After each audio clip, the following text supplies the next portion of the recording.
हजुर यति बेला अर्थात् 1 वर्ष अगाडिको दशैंभन्दा अगाडि एकजना यस्तो व्यक्ति जसले बाइबल पाठ अध्ययन गर्ने, सुसमाचार सुनाउने, सेवा संगतिमा एकदमै लागिराखेको व्यक्ति, विशेष गरिकन अनलाइनको दुनियाँमा एकदमै चम्किराखेको एउटा अनुहार, एउटा व्यक्ति, यस्तो एकदमै गर्व लाग्थ्यो हैन, देख्दै गर्दाखेरि, सुन्दै गर्दाखेरि।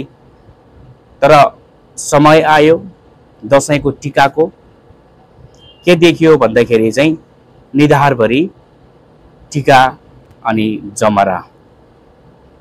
दुःख लाग्यो त्यो कुरालाई हेर्दै गर्दाखेरि।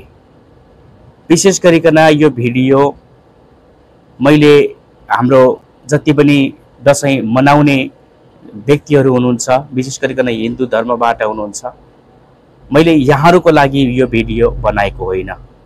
यो भिडियो मैले यस्तो व्यक्तिको लागि बनाइराखेको छु जसले आफूले आफूलाई चाहिँ म क्रिस्चियन हुँ, विश्वासी हुँ भन्ने गर्नुहुन्छ, तर व्यवहारमा चाहिँ हिन्दू देखाउनुहुन्छ। त्यस्तो व्यक्तिहरूको लागि मैले यो भिडियो बनाइराखेको छु। अहिलेको समयमा, अहिलेको यो घडी, विशेष गरिकन हातमा बाइबल बोक्ने, सुसमाचार प्रचार गर्ने, तर जब त्यो दिन आउँछ, टीकाको दिन, दशैंको दिन समय आउँछ, त्यति बेला चाहिँ निधारैभरि टीका लगाएर हिँड्ने व्यक्तिहरूको कमी छैन अहिलेको यो समयमा।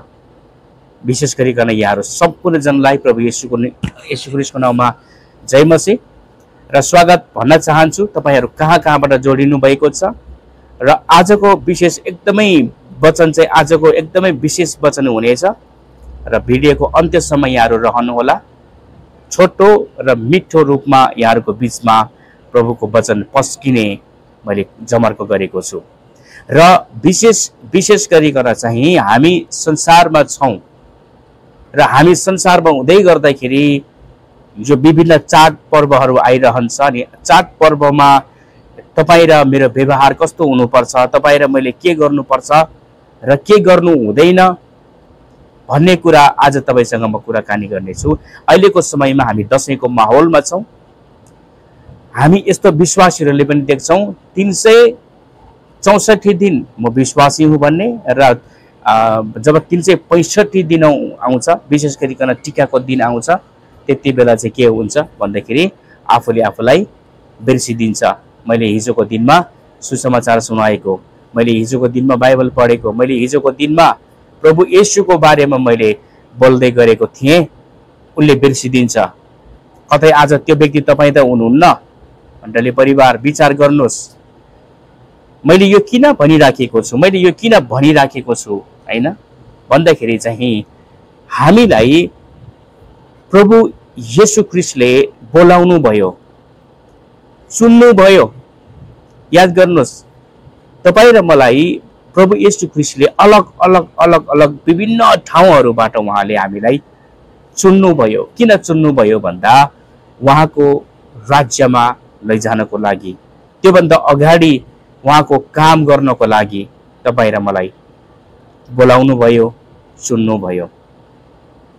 आज तपाई र म संसारमा छौं र पनि हामी यो संसारका होइनौं, किनभने हाम्रो नागरिकता प्रभु येशू ख्रीष्टले हाम्रो लागि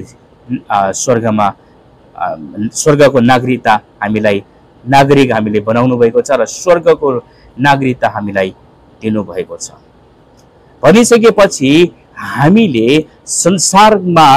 संसारको मान्छेले जे गर्दैछन् हामीले गर्नै पर्छ भन्ने छैन।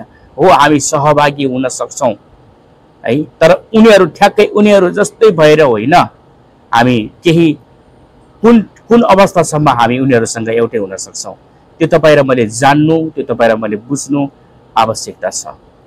यदि हामीले अघि भने जस्तो 364 दिन हामी विश्वासी, तर 365 औं दिन जब टीकाको दिन आउँछ, त्यो दिन आउँदै गर्दाखेरि चाहिँ हामी बिर्सिदिने कतै हाम्रो बानी पो छ कि है, कतै हाम्रो बानी पो छ कि विचार गर्नुहोस्। मैले यो भन्न खोजेको होइन कि यो दशैंमा तपाईको आफन्तजनले गर्दै गरेको हरेक कार्यहरूमा तपाई सहभागी हुँदैन भन्न खोजेको होइन। हामीले आफ्नो आफन्तजनहरूसँग भेटघाट गर्न सक्छौँ, मिठो मसिनो हामी खान सक्छौँ हैन। त्यही मौका पारेर हामीले प्रभुको वचनको कुराहरूबाट, सुसमाचारको कुराहरूबाट हामीले सिकाउन सक्छौँ हैन। हामीले गर्नुपर्ने काम कर्तव्यहरू हामी गर्न सक्छौँ। तर हामीले यो कुरा बिर्सिनु हुँदैन कि परमेश्वरलाई तपाईँ र मैले चाहिँ कुन ठाउँमा, कुन अवस्थामा हामीले राखेका छौँ र परमेश्वरले हामीलाई के कुरा भन्नुभएको छ त्यो कुरा तपाईँ र मैले बिर्सनु हुँदैन। विशेष गरिकन हामीले बाइबल पढेका छौँ, इजरायली जातिहरूलाई विशेष गरिकन त्यो विभिन्न जातिहरूलाई तिमीहरूले धपाउनु, त्यो ठाउँमा तिमीहरू पुगिसकेपछि हैन, तिमीहरूले त्यो ठाउँमा भएका जति पनि ती जातिहरू छन् तिमीहरूले बिल्कुल नाश गर्नु हैन, यहुदीहरूलाई दिनुभएको हो। तर यो कुरा भन्दै गर्दाखेरि फेरि हामीले चाहिँ अर्काको मन्दिर नाश गर्नु भन्नु भएको छ भन्ने कुरा हामीले बुझ्नु हुँदैन। त्यो कुरा त अहिले आत्मिक कुरा बनेको छ है। तर त्यति बेला चाहिँ उनीहरूले पाउने आशिष पनि भौतिक आशिष थियो। यस कारणले गर्दाखेरि यहुदीहरूले चाहिँ, इजरायलीहरूले चाहिँ मिश्र देशबाट, दासत्वको देशबाट आउँदै गर्दाखेरि परमेश्वरले चाहिँ भन्नुभएको कुरा चाहिँ हामीलाई यहाँनिर थाहा गर्न सक्दछौँ। विशेष गरिकन उनीहरूले चाहिँ त्यो ठाउँमा आइपुग्दै गर्दाखेरि उनीहरूले के गरे भन्दाखेरि चाहिँ नि, उनीहरूले त्यो जातिहरूले धपाएनन् हो, कतिले धपाए तर कतिले चाहिँ धपाउन सकेनन्। उनीहरू मित्र भावमा रहे हैन, उनीहरूलाई चाहिँ एउटा दासको रूपमा उनीहरूले राख्न चाहे। तर त्यही दासको रूपमा राख्न चाहेको कारणले गर्दाखेरि हेर्नु चाहिँ उनीहरूको नोकर चाकरको रूपमा राखिएको छ। बिल्कुलै नाश गर्नु भन्ने कुरा, किन भन्दाखेरि उनीहरू त स्वर्गको परमेश्वरले चुनेको व्यक्तिहरू हो नि त। भोलिको दिनमा उनीहरूले त्यो जातिहरूको कारणले गर्दाखेरि बाधा आउँछ, समस्या आउँछ। उनीहरूले मूर्ति पूजा गर्ने व्यक्तिहरू हुन् हैन, तिमीहरूलाई समस्या हुन सक्छ भोलिको दिनमा। यस कारणले गर्दा बिल्कुलै नाश गर्नु, तिमीहरूसँग नराख्नु भन्ने परमेश्वरको वचनलाई उनीहरूले अनज्ञाकारिता गरे र त्यही अनज्ञाकारिताको फल चाहिँ हामीले न्यायकार 2 अध्यायको 2 र 3 पदमा हामी यसरी पढ्न पाउँछौँ। तिमीहरूले पनि यस देशका बासिन्दाहरूसँग करार नबाध्नु, तिमीहरूले उनीहरूका वेदीहरू भत्काइदिनु, तर तिमीहरूले मेरो आज्ञा पालन गरेनौ। हेर तिमीहरूले के गर्यौ, यसैले म भन्दछु, म उनीहरूलाई तिमीहरूका सामुन्यबाट धपाउने छैन। उनीहरू तिमीहरूको लागि काँडा र उनीहरूको देवताहरू तिमीहरूको निम्ति पासो बन्नेछन्। आज यो वचनबाट हामीले के कुरा बुझ्नुपर्छ? आज हो हामी एउटा मानवको नाताले गर्दाखेरि हामीले हरेक जनासँग शान्तिमा बस्नुपर्छ, हरेकलाई हामीले प्रेम देखाउनु पर्छ। तर विशेष गरिकन कतिवटा कुराहरू हुन्छन् जुन कुराहरू चाहिँ परमप्रभु परमेश्वरको सामनेमा हामीले गर्न मिल्दैन उनीहरूसँग एउटै भएर। जस्तो कि उहाँहरूले पूजा आज गर्नुहुन्छ, के तपाईँ र म विश्वासी भएर मेरो साथीको मन चित्त दुख्ला, मेरो बाउ आमाको चित्त दुख्ला भनेर के तपाईँ र म पनि उनीहरूसँगै त्यो टीका मूर्ति पूजामा सहभागी हुने? हजुर हुने, हामी हुने। अब यो कुरा बुझ्नुपर्छ तपाईँ र मैले। याद गर्नुहोस्, यो कुरा तपाईँ र मैले बुझ्नुपर्छ। मेरो बाउ आमा रिसाउला, मेरा छोराछोरी रिसाउलान्, मेरा आफन्तजनहरू रिसाउलान्, मेरा घर परिवारहरू रिसाउलान् भन्ने भनेर सोचेर के तपाईँ र मैले त्यो मूर्ति पूजा हामीले गरेनौँ? के हामीले सुहाउँछ त्यो कुरा गर्नलाई? र प्रिय दाजुभाइ दिदीबहिनी, त्यो कुरा सुहाउँदैन। तर मैले भन्दै थिएँ, एकजना व्यक्तिको कुरा मैले गरिराखेको थिएँ अघि, 1 वर्ष अगाडिको। आजको दिनमा पनि त्यो व्यक्ति देखा परेको छ। हेर्नुहोस्, आजको दिनमा पनि मैले एउटा भिडियो पोस्ट गरेको थिएँ। त्यो व्यक्ति, जुन व्यक्ति बाइबल पढ्ने, सुसमाचार सुनाउने, एकदमै खतरा सेवाकाई गर्ने व्यक्ति, तर अन्तिम दिनमा, अन्तिम समयमा जब दशैंको जुन टीका को समय आयो, त्यो दिनमा चाहिँ निधारै भेरी टीका लगाएर हिँड्दै थियो। हेर्नुहोस्, निधारै भेरी टीका लगाएर हिँड्दै थियो। मैले यहाँनिर फेरि न्याय गर्न खोजेको होइन। यहाँ कतिजना फेरि आउनुहुन्छ, न्याय गर्नु हुँदैन, हामीले न्याय किन हुँदैन? हामीले गलतलाई गलत भन्न के नहुने कुरा हो? यहाँ फेरि धेरैजना जान्ने र बाटो भएर आउनुहुन्छ। हामी गलत कुरालाई तिमीले गलत गर्दैछौ है, होसियारी हुनु है, के तपाईँ र मैले भन्न नमिल्ने हो र? के प्रभुले तपाईँ र मलाई त्यो अधिकार दिनुभएको छैन? अवश्य पनि तपाईँ र मलाई त्यो अधिकार दिनुभएको छ। हामीले बताउनु पर्छ। यदि बताएनौँ भने हामीबाट उहाँले न्याय गर्नुहुन्छ हाम्रो। यस कारणले गर्दाखेरि तपाईँ र मैले भन्नुपर्छ। अनि त्यो व्यक्ति देखा पर्यो हैन। मैले एउटा भिडियो पोस्ट गरेको थिएँ दशैं सम्बन्धीमा। अनि उहाँले के भन्नुभयो भन्दाखेरि चाहिँ सहिष्णुताको, धार्मिक सहिष्णुताको, सबैजनासँग हामी एउटै भएर हिँड्नुपर्छ भन्ने कुरा त्यही व्यक्तिले गर्नुभयो है। उहाँले नै गर्नुभयो त्यो कमेन्ट। फेरि यसपालि पनि गर्नुभयो। त्यसको अर्थ चाहिँ के हो भन्दाखेरि चाहिँ उहाँ भित्रको त्यो किल्ला भत्किएको छैन क्या। बुझ्नु हुँदैछ? जसले चाहिँ हृदयभित्र त्यो किल्ला बनाएर राखेको हुन्छ, संसारको कुराहरूलाई माया गरेर जोगाएर राखेको हुन्छ। यहाँनिर विशेष गरिकन इजरायलीहरूले पनि त्यहाँका मानिसहरूलाई धपाउनु पर्ने ठाउँमा उनीहरूले चाहिँ त्यो माया गरेर संरक्षण गरेर हैन, उनीहरूले संरक्षण गरेर चाहिँ उनीहरूले राखेको कारणले गर्दाखेरि यहाँ के भइदियो भन्दाखेरि चाहिँ परमेश्वर रिसाउनु भयो र म धपाउँदिनँ।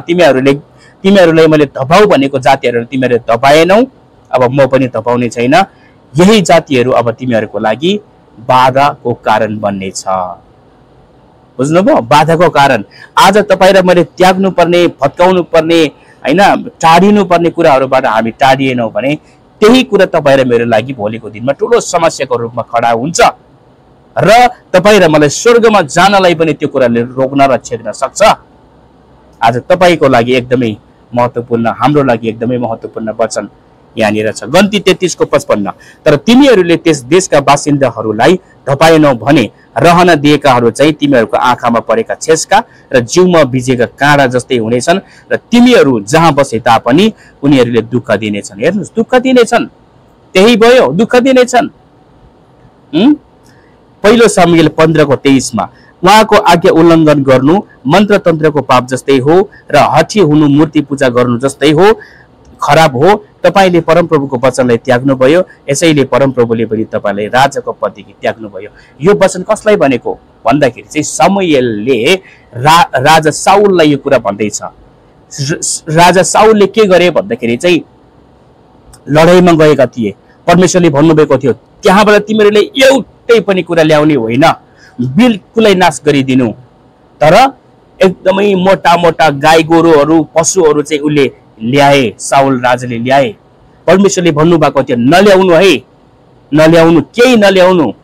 तर राजा साउलले चाहिँ परमप्रभुको मन्दिरमा हैन मैले चढाउनु पर्छ, बलिदान दिनुपर्छ भनेर चाहिँ उसले ल्याएको कुरा हामी पाउँदछौँ। जसको कारणले गर्दाखेरि के हो भन्दाखेरि राजा साउल आफ्नो राजाबाट हट्नु परेको थियो। परमेश्वरले उसलाई हटाउनु परेको थियो। उसले आफ्नो राजाको पद गुमाउनु पर्यो। अन्त्यमा उसको यस्तो विभत्स हत्या, विभत्स आत्महत्या भनौँ न अझ भएर चाहिँ उनी मर्नु परेको अवस्था हामी पाउँदछौँ। के को कारणले गर्दाखेरि भन्दाखेरि चाहिँ अनाज्ञाकारिताको कारणले गर्दा। जे कुरा नगर्नु है, नल्याउनु भनेको थियो। आज तपाईँ र मलाई संसारमा छौँ, संसारमा हुँदै गर्दाखेरि तिमीहरू हुनु हुँदैन है, संसारको जस्तै हुनु हुँदैन। परमेश्वरले विभिन्न रूपमा चाहिँ चेतावनी दिनुहुन्छ, तर हामी मान्दैनौँ, हामी मान्दैनौँ, हामी मान्दैनौँ। अन्त्यमा गएर खत्तम। यस कारणले गर्दा होस गर्नुहोस् मेरो प्रिय दाजुभाइ दिदीबहिनीहरू, सानो सानो कुरा अनाज्ञाकारितामा हुँदै गर्दाखेरि पनि तपाईँ र मेरो जीवन बर्बाद हुन सक्छ। त्यसै गरिकन अब नयाँ करारबाट हामी हेरौँ रोमी 12:1 र 2। यसकारण भाइ हो परमेश्वरको कृपालाई ध्यानमा राखी म तिमीहरूलाई अनुरोध गर्दछु कि तिमीहरूको आत्मिक उपासनाको रूपमा आफ्नो शरीरलाई पवित्र र परमेश्वरलाई ग्रहण योग्य हुने जिउँदो बलिको रूपमा अर्पण गर। यस संसारको ढाँचामा नचल, तर आफ्नो मनमा नयाँ भई पूर्ण रूपले परिवर्तित हो र परमेश्वरको असल, ग्रहण योग्य र सिद्ध इच्छा के हो त्यो तिमीहरू जाँच्न सक। बुझ्नुभयो? अब तपाईँ र मेरो शरीर, तपाईँ र मेरो जीवन चाहिँ प्रभुको निम्ति हामीले चाहिँ अलग्याउनु पर्छ, छुट्याउनु पर्छ। संसारले जस्तै होइन, तर संसारबाट तपाईँ र म अलग्गिनु पर्छ भन्ने कुरा वचनले हामीले भन्दै हुनुहुन्छ। के तपाईँ आज संसारले गर्दै गरेको कार्यहरूबाट तपाईँ टाढिनु भएको छ या छैन? हामी आफैले आफैलाई हेरौँ। दोस्रो कोरिन्थी 6:14 र 17 पद।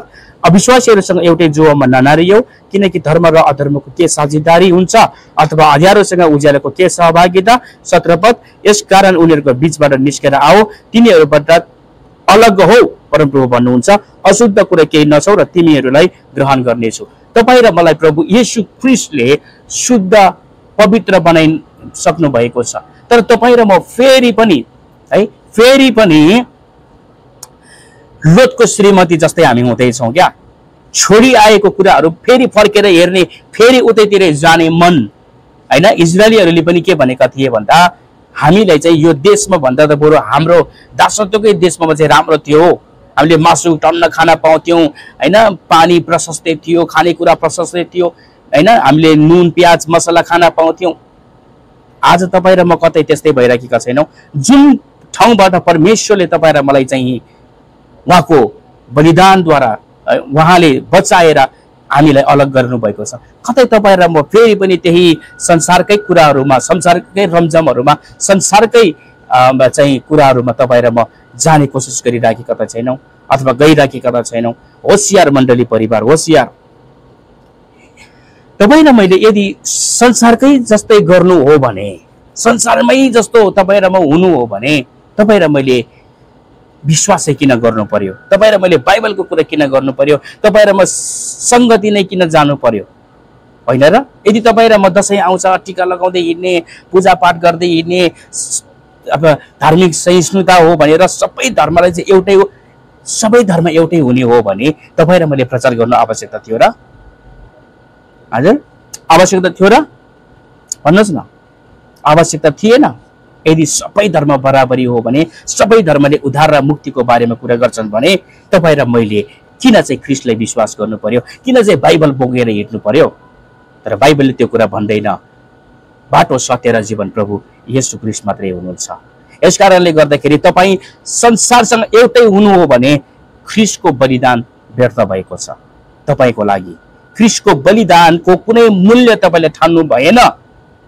वचनले यसरी भन्दछ है, वचनले यसरी भन्छ गलाती 6:14, हाम्रो प्रभु येशू ख्रीष्टको क्रुस बाहेक अरू कुनै पनि कुरामा घमण्ड गर्ने कुरादेखि मदेखि दूर रहोस्, जसद्वारा म चाहिँ संसारको लेखी र संसार मेरो लागि लेखी क्रुसमा झुन्ड्याएको छ। संसारको लागि होइन, तपाईँ त क्रुसमा झुन्ड्याइसक्नु भएको छ ख्रीष्ट येशूसँग। अब तपाईँले यदि घमण्ड नै गर्नु हो भने, यदि तपाईँले भन्नु नै हो भने चाहिँ ख्रीष्टको क्रुसमा जीवन छ, येशू ख्रीष्टमा अनन्तताको जीवन छ, प्रशस्तताको जीवन छ, पापको क्षमा छ, उद्धार छ, मुक्ति छ भन्नुपर्ने हो। तपाईँले त त्यो कुरा गर्नुपर्ने हो, घमण्ड नै गर्नु हो भने। अर्को एउटा खण्ड रोमी 6:6-7, हामी जान्दछौँ कि हाम्रो पुरानो मनुष्यत्व उहाँसँग क्रुसमा टाँकियो ताकि हाम्रो पापमय शरीर नाश होस् र अब उसो हामी पापको कमारा नहौँ, किनभने जो मरेको छ त्यो पापबाट मुक्त भएको छ। हामी ख्रीष्टमा मरेका छौँ, गाडेका छौँ, उद्धार भएका छौँ भनिसकेपछि हामी संसार होइन, संसारदेखि हामी अलग भइसकेका छौँ। यस कारणले गर्दाखेरि तपाईँलाई सानो सानो त्यो मूर्ति पूजा कुराले, टिकाको कुराहरूले होइन, तन्त्र मन्त्रको कुराहरूले, विभिन्न संसारिक त्यो कुराहरूले चाहिँ तपाईँलाई परमेश्वरदेखि तपाईँलाई चाहिँ अलग नगरोस्, नलडाओस्, तपाईँलाई प्रभुदेखि टाढा नबनाओस्, तपाईँलाई तपाईँको उद्धार र मुक्ति जुन तपाईँले पाउन लाग्नुभएको मुकुटदेखि टाढा तपाईँलाई नबनाओस्। यदि तपाईँ र मैले संसारको कुराहरूलाई होइन अझैसम्म त्याग्न सकेको छैन भने चाहिँ एकदमै हामीले यो कुरा जान्नुपर्छ कि हाम्रो लागि कतै ख्रीष्टले गर्नुभएको क्रुसको बलिदान व्यर्थ भइरहेको छैन। विचार गरौँ, तपाईँ र म अलग भइसकेका व्यक्तिहरू हौँ है। धार्मिक सहिष्णुता भनेर होइन हामी सबैजनासँग एउटै उसमा लाग्नुपर्छ, उनीहरूले जस्तो गरेको छ होइन, हामी गर्न सक्छौँ, हामीले उनीहरूलाई प्रेम देखाउन सक्छौँ, माया वास्ता गर्न सक्छौँ होइन। तर तपाईँ र म त्यो कुराहरूमा, जुन कुराहरू चाहिँ मूर्ति पूजासँग सम्बन्धित कुराहरू छन्, हामी कहिले पनि त्यो कुरामा सहभागी बन्नु हुँदैन। यदि तपाईँ र म सहभागी हुन्छौँ भने चाहिँ हामी भित्रबाट नयाँ होइनौँ, ख्रीष्टको हामी भएका छैनौँ। प्रभुले तपाईँलाई आशिष दिनुभएको होस्। तपाईँलाई कस्तो लाग्यो यो भिडियो? तपाईँलाई यदि यो भिडियो मन पर्यो भने सेयर गर्न सक्नुहुन्छ। बोल्दै बोल्दै कुनै पनि कमी कमजोरी भएको छ भने क्षमा गर्नुहोला। र तपाईँले च्यानललाई सब्सक्राइब गर्नुभएको छैन भने पनि च्यानललाई सब्सक्राइब गर्नुहोला भन्दै छुट्न चाहन्छु। प्रभुले तपाईँलाई आशिष दियोस्। जय मसीह।